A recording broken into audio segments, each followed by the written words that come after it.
다 같이 찬양 드리심으로 주일 오전 예배를 하나님께 올려드리도록 하시겠습니다.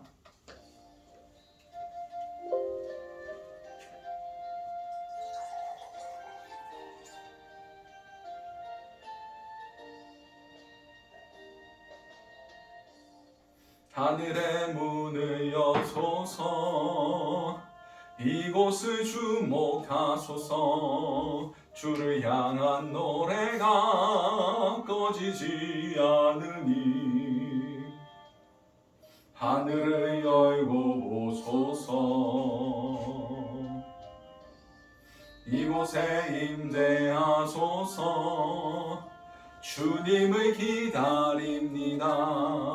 기도의 향기가 하늘에 닿으니 주여 임재하여 주소서. 이곳에 오셔서 이곳에 앉으소서. 이곳에서 드리는 예배를 받으소서. 주님의 이름만이 오직 주의 이름만 이곳에 있습니다. 이곳에 오셔서 이곳에 앉으소서. 이곳에서 드리는 예배를 받으소서. 주님의 이름만이 오직 주의 이름만 이곳에 있습니다.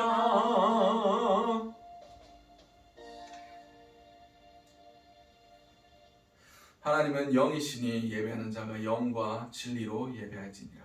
할렐루야. 사랑과 은혜가 충만하신 하나님 아버지 은혜를 너무나 감사드립니다. 오늘도 우리가 주님 전에 나오게 하심을 너무나 감사드립니다. 오늘의 이 예배 가운데 온전히 주님의 인재만이 가득할 수 있기를 간절히 소망합니다. 그럴 수 있기 위하여 우리 모든 죄악과 우리 모든 허물들, 우리 모든 연약한 것들을 예수 그리스도의 보혈의 피로 깨끗이 씻어주심을 통하여 온전히 주님을 예배할 수 있는 선한 마음을 우리 가운데 창조하여 주사 온전히 주님만이 바라볼 수 있게 도와주시옵소서. 이 모든 것들 살아계신 우리 주 예수 그리스도로 기도드렸습니다. 아멘. 사도신경으로 우리의 신앙을 하나님께 고백하도록 하겠습니다. 나는 전능하신 아버지 하나님 천지의 창조주를 믿습니다. 나는 그의 유일하신 아들 우리 주 예수 그리스도를 믿습니다.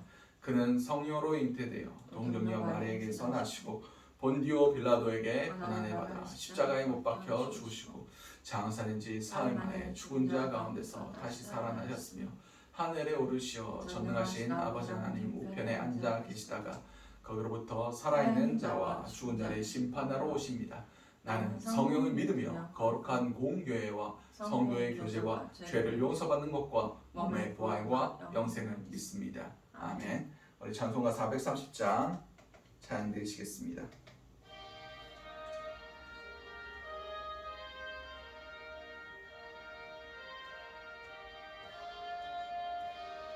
주와 같이 가는 것 즐거운이라닌가. 우리 주님 걸어가신 발자취를 밟겠네. 한 걸음 한 걸음 주 예수와 함께 날마다 우리 걸어가리. 어린아이 같은 우리 미련하고 약하나 주의 손에 이끌리어 생명길로 가겠네. 한 걸음 한 걸음 주 예수와 함께 날마다 우리 걸어가리. 꽃이 피는 들판이나 험한 골짜기라도 주 주가 인도하는 대로 주와 같이 가겠네. 한 걸음 한 걸음 주 예수와 함께 날마다 날마다 우리 걸어가리. 옛 선지자의 녹같이 우리들도 천국에 들려 올라갈 때까지 주와 같이 걷겠네. 한 걸음 한 걸음 주 예수와 함께 날마다 날마다 우리 걸어가리. 아멘. 유진 사모님 나오셔서 우리를 대표해서 기도해 주시겠습니다.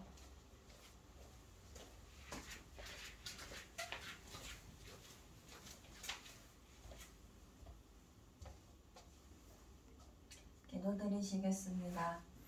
태초에 하나님이 천지를 창조하시니라. 하나님 감사합니다. 인간들을 위하여서 이 세상 만물들을 주님의 말씀으로 창조하여 주시고, 또한 하나님께서 하나님과 함께 이 세상을 다스리기 위하여서 사람들을 하나님의 손으로 직접 만들어 주셔서 우리가 이 땅에서 원래만도 못한 존재인데 아버지를 찬양하고 경배하고 예배할 수 있도록 특별한 은혜를 허락하여 주시니 감사합니다. 하나님, 오늘도 죄인들인 우리가 예수 그리스도의 피로 말미암아 이 시간 나왔습니다. 하나님, 이 시간 우리가 생각으로 행동으로 말로써 아니 알게 모르게 알면서도 지은 모든 죄악들을 주님 이 시간 주의 보혈로 용서하여 주시옵소서. 하나님, 이 시간 예배로 말미암아 우리가 새 사람들이 되기를 원합니다. 새 피조물들로 거듭나기를 원합니다. 하나님, 이 말씀과 이 기도와 이 찬양이 한 주간 동안 하나님과 함께 동행함으로써 이 세상에 죄의 종이 되는 것이 아닌 죄를 다스리며 하나님과 천군 천사들과 함께하여 주님이 허락하신 이 세상에서 아버지의 그 은혜들을 맛보기를 원합니다. 하나님, 오늘도 이 예배 가운데 함께하여 주시니 감사합니다. 오늘 온전히 주님만 영광 받아 주시옵소서. 예수님 이름으로 기도드렸습니다. 아멘. 아멘.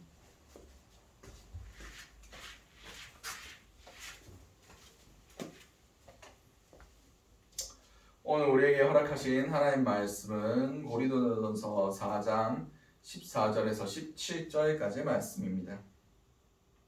고린도전서 4장 14절에서 17절까지의 말씀입니다. 제가 가진 성경으로는 신약 267면이 됩니다.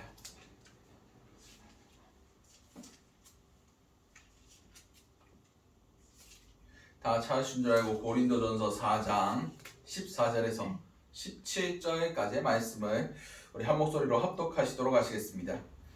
내가 너희를 부끄럽게 하려고 이것을 쓴 것이 아니라 오직 너희를 내 사랑하는 자녀같이 권하려 하는 것이라. 그리스도 안에서 1만 스승이 있으되 아버지는 많지 아니하니 그리스도 예수 안에서 내가 복음으로써 너희를 낳았음이라. 그러므로 너희가 너희에게 권하노니 너희는 나를 본받는 자가 되라. 이로 말미암아 내가 주 안에서 내 사랑하고 신실한 아들 디모데를 너희에게 보내었으니 그로 너희로 하여금 그리스도 예수 안에서 나의 행사 곧 내가 각 교회에서 가르치는 것을 생각나게 하리라. 아멘. 오늘 우리에게 허락하신 고린도전서 4장 14절에서 17절까지의 말씀을 가지고 스승을 넘어서 라는 제목으로 함께 은혜를 나눴으면 좋겠습니다. 오늘 본문의 고린도 교회에는 늘 설명드렸던 것 같이 많은 문제들이 있었어요. 한두 개가 아니었습니다.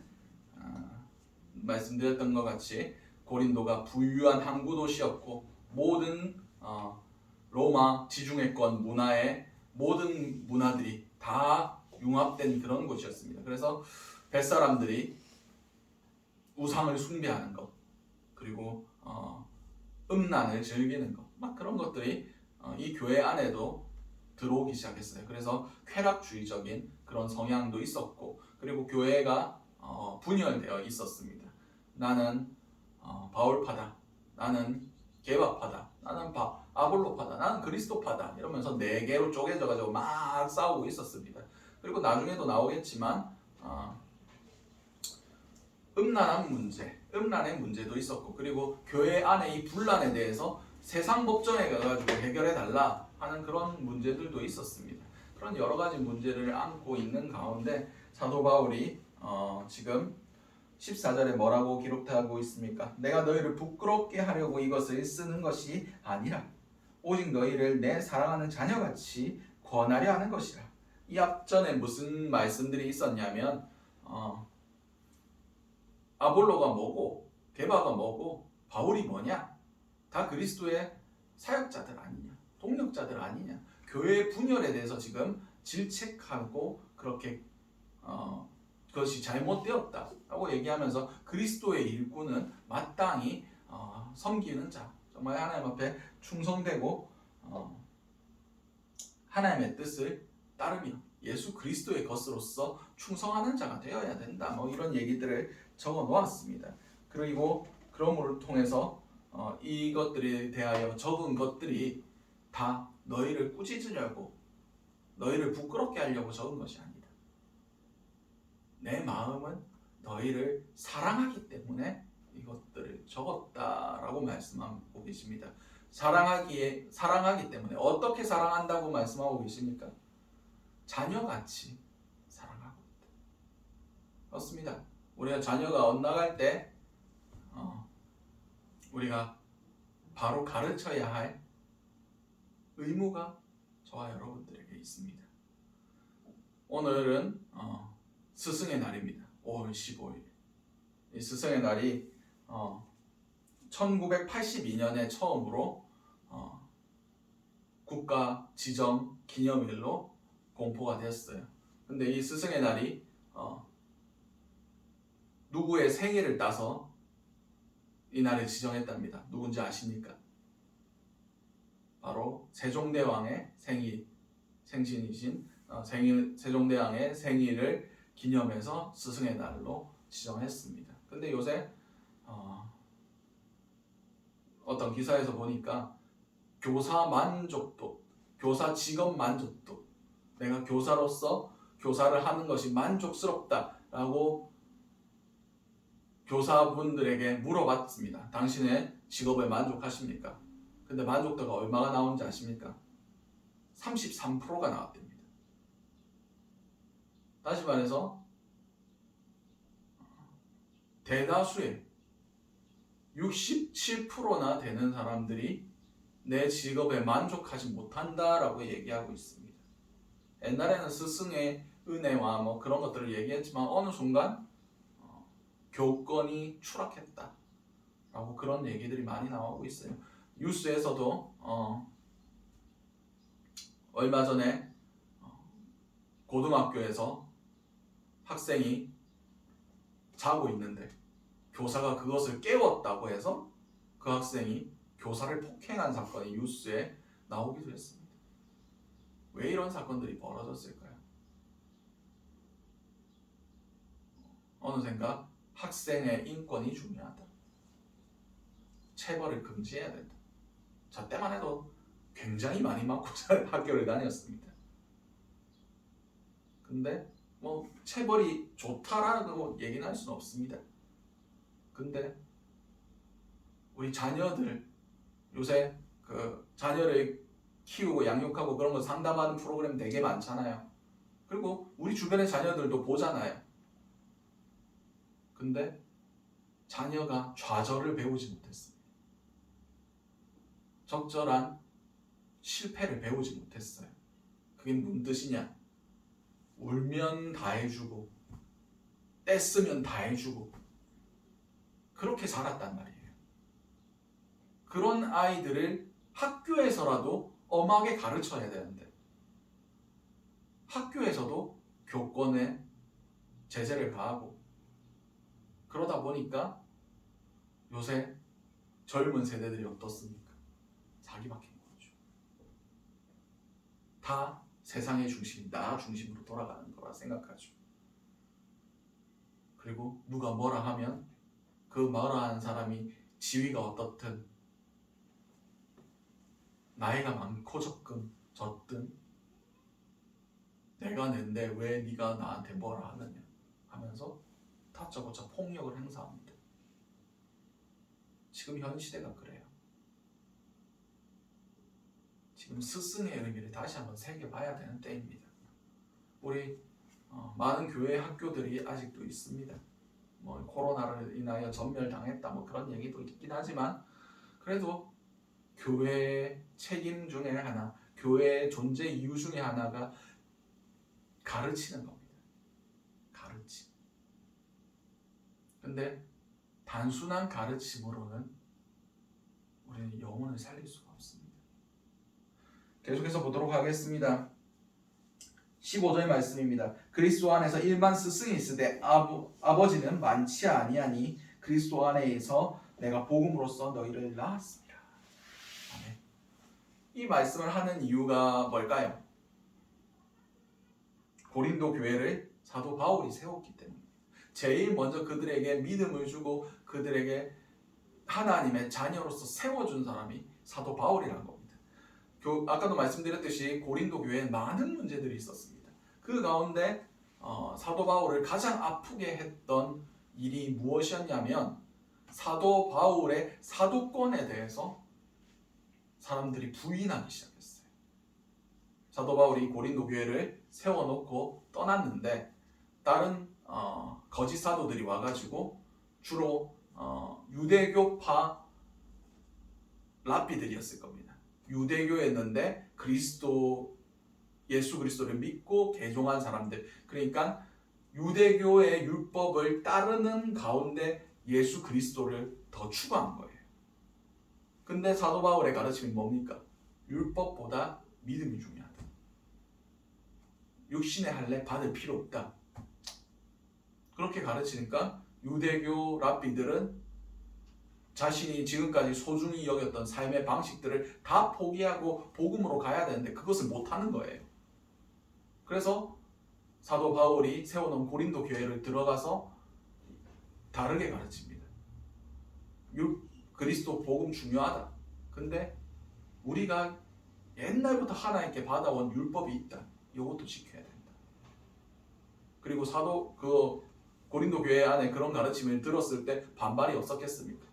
사도 바울은 그렇게 안 가르치던데요 하면 뭐라고 얘기합니까? 사도 바울은 사도 아니다. 사도가 뭔데? 예수 그리스도의 제자들이 아니냐? 사도 바울이 무슨 제자냐? 그 출신이 뭐냐? 예수를 핍박하던 자 아니냐? 그가 어떻게 사도일 수 있냐? 막 이런 얘기를 합니다. 그래서 그의 편지에 이렇게 적어놓고 있습니다. 고린도전서 9장 2절에 다른 사람들에게는 내가 사도가 아닐지라도 너희에게는 사도이니 나의 사도됨을 주 안에서 인친 것이 너희라 라고 성경은 기록하고 있습니다. 얼마나 이 한 구절 안에 사도 바울의 큰 슬픔이 들어있습니까? 다른 사람이 나를 사도로 인정 안 해주는 건 괜찮은데 너희는 나를 사도로 인정해 줘야 된다. 왜냐하면 너희가 믿음이 나에게서 난 것이 아니냐. 예수 그리스도를 통해서 나에게서 너희에게로 사도됨이 인정된 것이 바로 너희가 아니냐. 너희가 내 사도됨의 열매가 아니냐 라고 얘기하는 겁니다. 오늘 그 맥락에서 이 말씀을 봐야 됩니다. 내가 너희의 아버지 되고. 이 말씀은 무엇입니까? 내가 복음으로 너희를 낳았다. 너희가 전한 복음으로 인하여 내가 너희의 아버지됨을 통하여 너희가 복음으로 아무런 예수를 아는 지식이 없고 생명 밖에 있던 너희가 내가 전한 복음으로 인하여 하나님의 자녀가 되고 새 생명을 얻게 되었다 라고 말씀하고 계시는 겁니다. 그렇습니다. 이 말씀이 오늘 우리에게 무엇을 주고 계십니까? 그리스도 안에 일만 스승은 많지만 아버지는 적다. 지금 우리가 나아가야 할 곳이 어디라고 말씀하고 계십니까?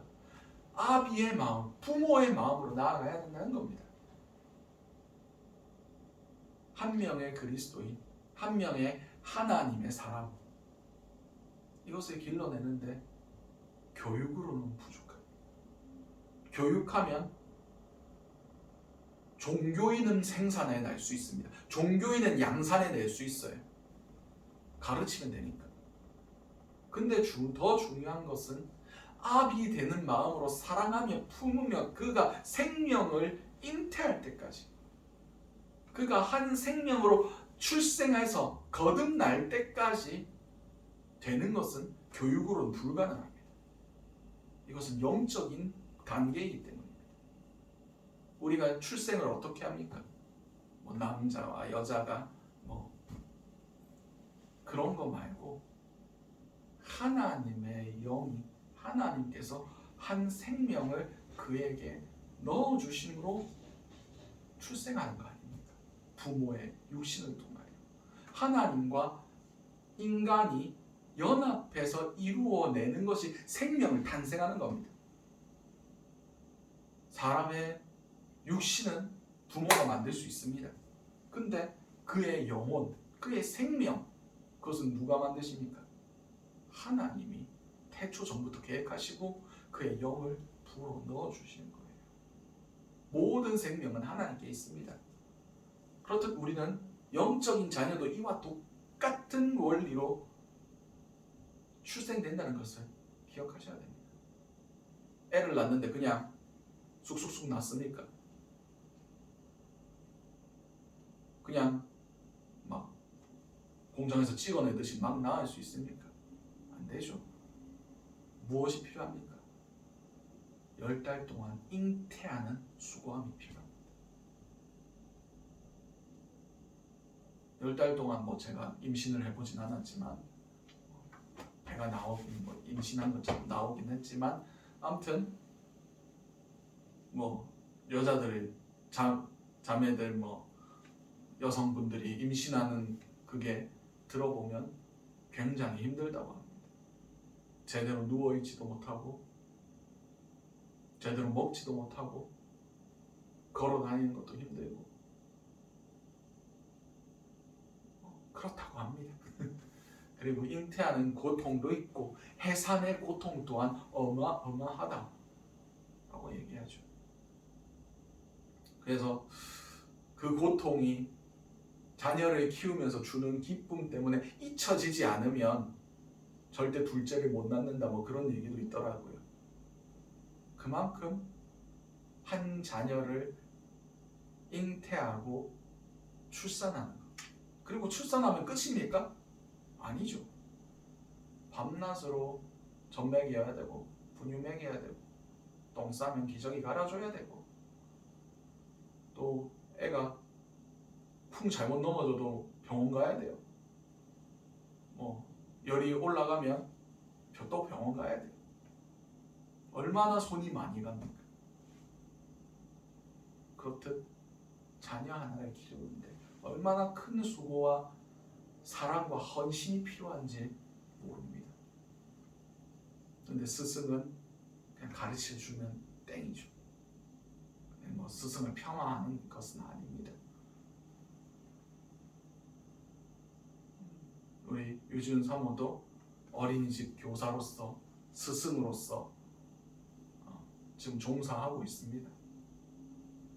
근데 정말 얘기 들어보면 투철한 직업의식과 사랑이 없으면 감당하지 못할 일이라고 막 그렇게 얘기합니다. 요새 한동안은 좀 조용하죠. 어린이들을 막 폭행하는 그런 것들 나오죠. 애들을 CCTV에 걸리고 그런 겁니다. 근데 예수의 사랑이 없으면 그런 게 이해가 된다라고 얘기를 합니다. 진짜 쥐어받고 싶다. 진짜 나쁜 짓을 하고 싶다. 욕이 나올 것 같다. 그렇게 고백하는 그런 말들이 많더라고요.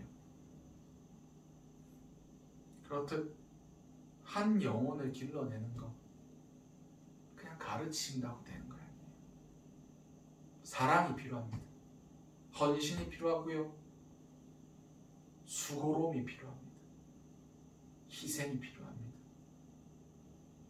사도 바울은 이 고린도 교회에서 그만큼 수고하고 가르치고 바른 것을 전했다는 거예요.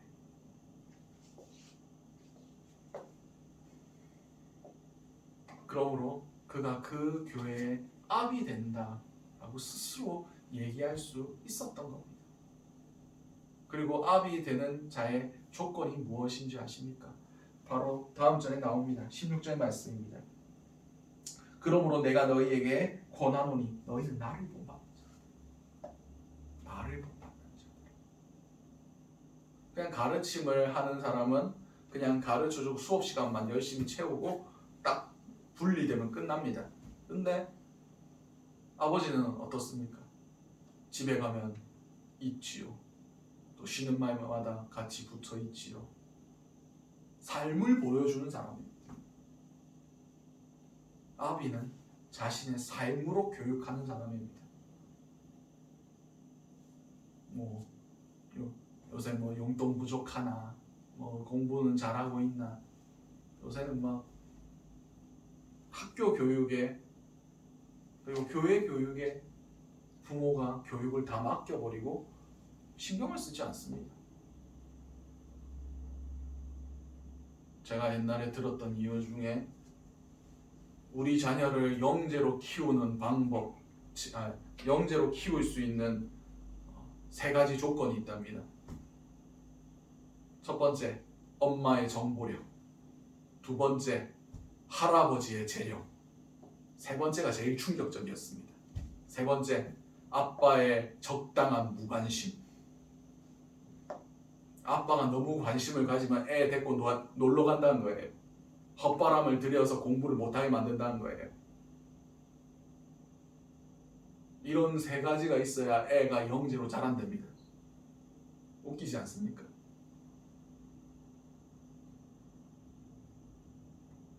정작 삶을 보여줘야 할 부모가 없어요. 삶에서 스승이 되어야 할 어른들이 없다는 겁니다. 사도 바울이 당당하게 이렇게 얘기할 수 있었던 이유는 바로 이 이유 때문입니다. 고린도전서 11장 1절 말씀입니다. 내가 그리스도를 본받은 자가 된 것 같이 너희는 나를 본받는 자가 되라.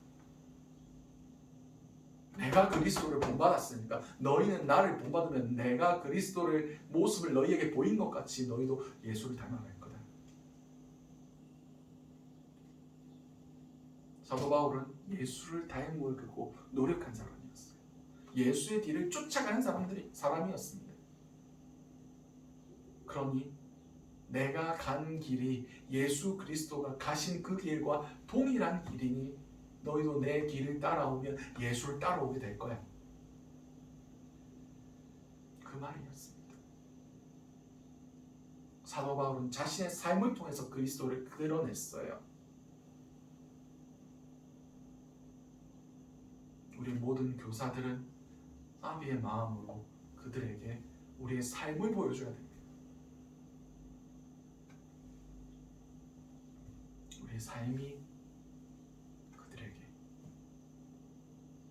저 사람 예수님 닮은 사람이구나. 저 사람 예수님 따라가는 사람이구나. 저 사람 예수를 사랑하는 사람이구나. 라는 것을 보여줘야만 합니다. 그래야만 나도 저렇게 살아야겠다 라는 결론이 나옵니다. 결국 가르침으로는 사람을 변화시킬 수 없습니다. 세상적인 방법으로 가르치면 세상적으로 어느 정도 성공하는 스킬이나 그런 것들이 주입될 수는 있죠. 근데 그리스도의 사람으로 한 명의 영혼을 태어나게 하는 것, 거듭나게 하는 것은 교육의 문제가 아니라 아비로서 그 영혼을 품고 사랑하며 그 잉태하는 수고와 출산하는 고통과 양육하는 그런 헌신들, 그 모든 것들 가운데 우리의 삶이 그들과 밀착되며 우리의 삶이 그리스도를 향한 방향성으로 나아가는 그런 수고와 노력과 선배된 먼저 그 길을 간 자로서 우리의 뒤를 따라오게 하는 그런 은혜들이 있습니다.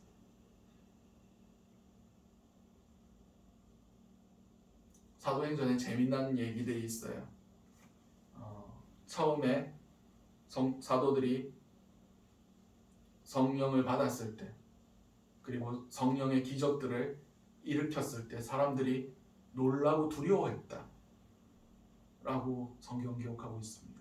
근데 그 후에 성도들이 그들의 필요를 서로 나누고 함께 모여서 떡을 떼고 날마다 주님을 찬양하고 나가서 전도하니까 그 다음 어떻게 일이 남습니까? 사람들의 칭송을 받더라. 기적이나 이적이나 모든 그런 것들은 일시적이에요. 그냥 눈앞에 보이고 우와 하면서 그런 걸로 변화받지 않습니다. 중요한 것은 성도들의 변화된 삶, 그 삶이 자신의 이웃들에게 보여졌으므로 그것이 선한 영향력이 됐다는 겁니다. 결국 우리는 삶으로 부딪혀야 돼요. 자, 여기서 백날 설교해봤자 제 삶이 여러분의 삶과 그런 삶으로 드러나는 것들이 없다면 별 의미가 없어요. 결국 말씀으로 살아낸 삶이 감동이 되는 겁니다. 제가 전파하는 이 메시지들이 여러분의 심령 가운데 하나님의 음성으로 들려지고 여러분의 삶이 그렇게 주님 뜻대로 이끌어져가는 귀한 은혜들이 있었으면 좋겠습니다. 마지막 17절 말씀입니다. 이로 말미암아 내가 주 안에서 내 사랑하고 신실한 아들 디모데를 너희에게 보내었으니 그가 너희로 하여금 그리스도 예수 안에서 나의 행사 곧 내가 각 교회에서 가르치는 것을 생각나게 하리라. 아멘. 그렇습니다. 오늘 이것 때문에, 이러한 이유 때문에, 나를 본받게 하려는 그것 때문에, 내가 너희를 사랑하기 때문에 누구를 보낸다고 말씀하고 계십니까? 디모데를 보낸다. 디모데가 누구냐? 내 사랑하는 아들. 주 안에서 내 사랑하고 신실한 아들. 실제로 바울이 디모데를 낳진 않았습니다. 근데 그가 주 안에서 복음으로 예수 그리스도 안에서 이 사랑하는 아들 디모데를 낳았다라고 말씀하고 계십니다. 그가 바울의 뒤를 따라가며 바울을 본받는 자로서 살아가고 있다는 겁니다. 다시 말해서 너희도 이 디모데 같이 돼야 된다라는 말을 하고 계시는 겁니다. 너희도 내가 너희의 아비로서 너희를 낳은 것 같이 내가 디모데를 내가 복음에서 낳은 것 같이 너희도 이 디모데를 또 따라가서 쫓아가라. 내가 가르친 대로 내가 보여준 삶대로 살아가면 이 디모데처럼 하나님 안에서 바로 설 수 있다 라는 거예요. 다시 말해서 바울의 교육, 바울의 아비됨의 결정체, 그 결과물, 그 첫 열매가 디모데라는 겁니다. 그리고 너희도 이 복음 안에서 내가 가르친 것 안에서 처음부터 다시 시작하면 이 디모데 같이 될 수 있다.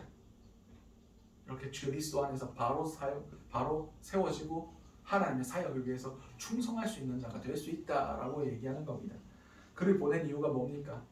내가 가르치는 것, 각처에서 전한 그것을 다시 생각나게 할 것이다 하는 거예요. 여러분 회초리 아시죠? 회초리 하면 잘 마른 나뭇가지에 길쭉하게 생긴 그거 생각하시죠? 근데 회초리가 한문인 건 아십니까? 회초리가 한문이에요. 회초리가 그 몽댕이, 그 길쭉한 몽댕이를 가르치는 용어가 아니라 회초리의 한문을 풀어보면 돌아올 회, 처음 초, 다스릴 리, 그게 회초리입니다. 다시 말해서 처음으로 돌아가게 하는 가르침의 명사가 그 회초리가 된 거예요. 다시 말해서 디모데를 너희에게 보낸 이유는 너희가 다시 돌아오게 하기 위하여. 어디로 돌아갑니까? 첫사랑으로. 어린아이 같은 마음으로, 어린아이 같은 믿음으로 다시 돌아오게 하겠다는 거예요. 그렇습니다. 우리는 항상 이 자리를 유지해야 됩니다. 첫사랑의 자리, 그리고 어린아이 같은 믿음의 자리. 말씀으로부터 멀어지고 하나님의 복음으로부터 멀어지면 멀어질수록 우리는 어린아이 같은 마음을 잃어버립니다. 첫사랑을 잃어버립니다. 하나님에 대한 사랑이 식어집니다.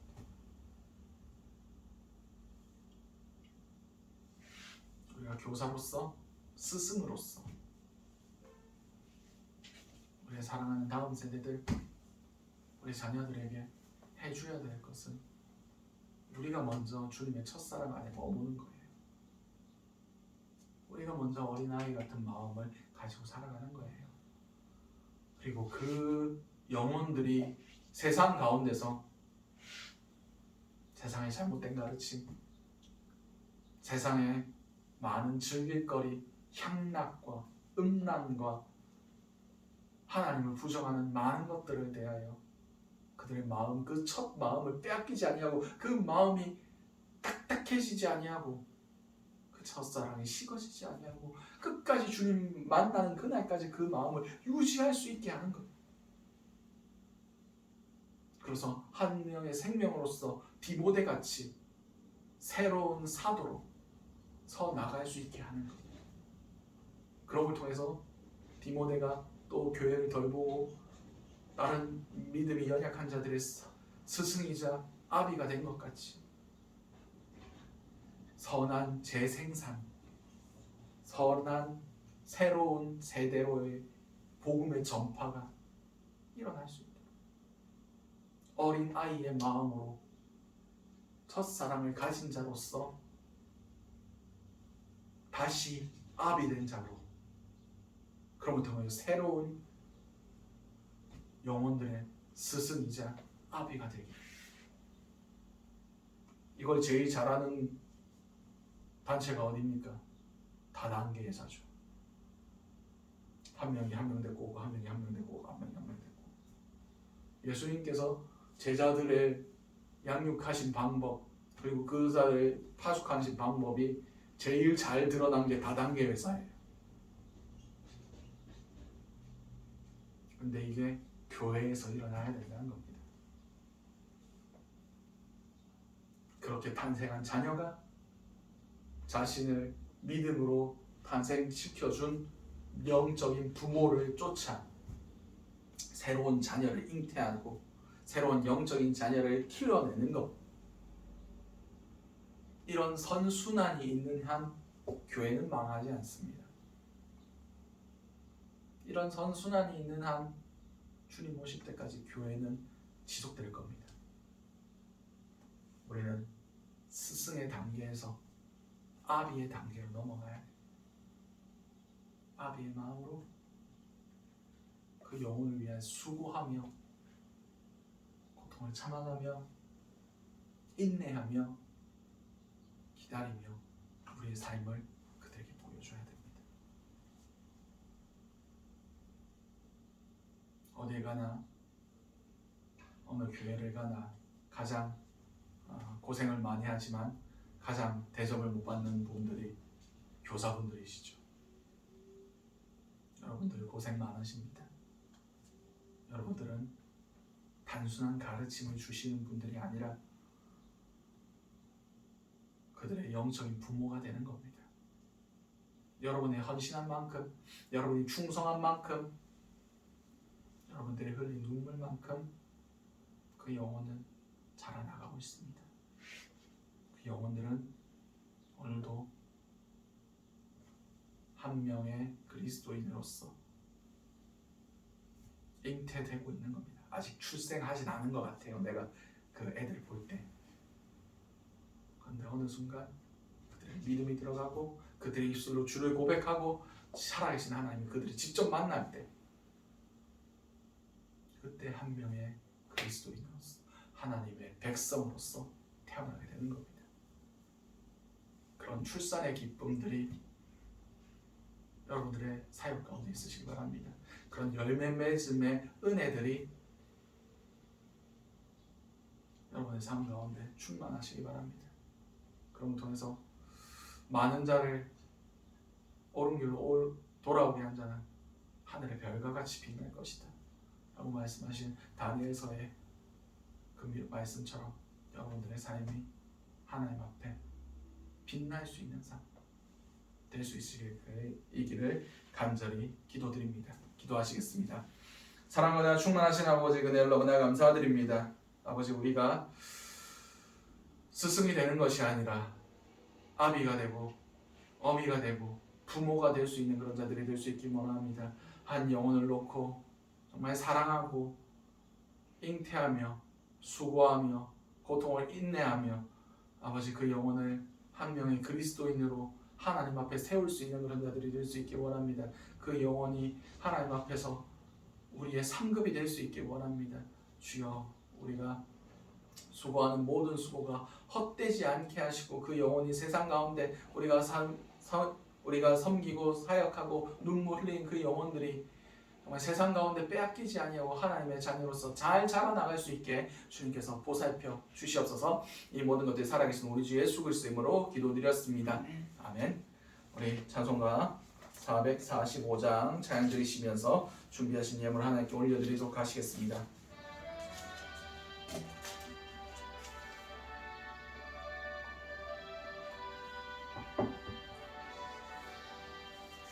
대산을 넘어 험곡에 가도 빛 가운데로 걸어가면 주께서 항상 지키시기로 약속한 말씀 변치 않네. 하늘의 영광, 하늘의 영광, 나의 맘속에 차고도 넘쳐 할렐루야를 힘차게 불러 영원히 주를 찬양하리.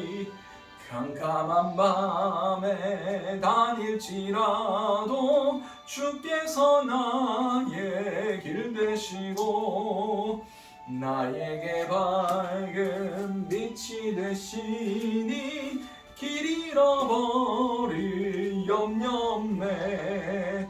하늘의 영광, 하늘의 영광, 나의 맘속에 차고도 넘쳐 할렐루야를 힘차게 불러 영원히 주를 찬양하리. 광명한 그빛 마음에 받아 찬란한 천국 바라보고 할렐루야를 힘차게 불러 날마다 빛에 걸어가리. 하늘의 영광, 하늘의 영광, 나의 맘속에 차고도 넘쳐 할렐루야를 힘차게 불러 영원히 주를 찬양하리. 아멘.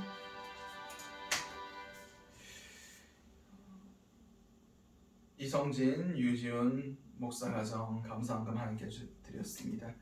11조헌금 안창고 성도님, 선교헌금 배우 권사님 하나님께 드리셨습니다. 드려진 헌금 위해서 제가 기도하도록 하겠습니다. 사랑과 하나 충만하신 하나님 아버지 은혜를 너무나 감사드립니다. 귀한 예물 하나님께 올려드립니다. 주님, 이 예물이 쓰여지는 곳마다 하나님의 나라가 확정되게 하시고 죽어있는 영혼들이 살아나게 하시고 새로운 영혼들이 잉태될 수 있는 귀한 은혜가 있게 하여 주시옵소서. 그러면 통해서 정말 하나님의 나라에 귀하게 쓰임받음으로 우리의 천국 창고에 이 모든 것들이 쌓여있는 귀한 은혜를 허락하여 주시옵소서. 이 모든 것들이 살아계신 우리 주 예수 그리스도의 이름으로 기도드렸습니다. 아멘. 광고 말씀 전해드리도록 하시겠습니다. 기도 제목을 보내달랬는데 아무도 안 보내주셔가지고 그냥 막연하게 기도하고 있습니다. 그래도 하나님께서 주시는 마음대로 여러분들의 모든 삶과 모든 신앙과 영적인 상태와 삶에 묶인 것들, 건강들 놓고 기도하고 있습니다.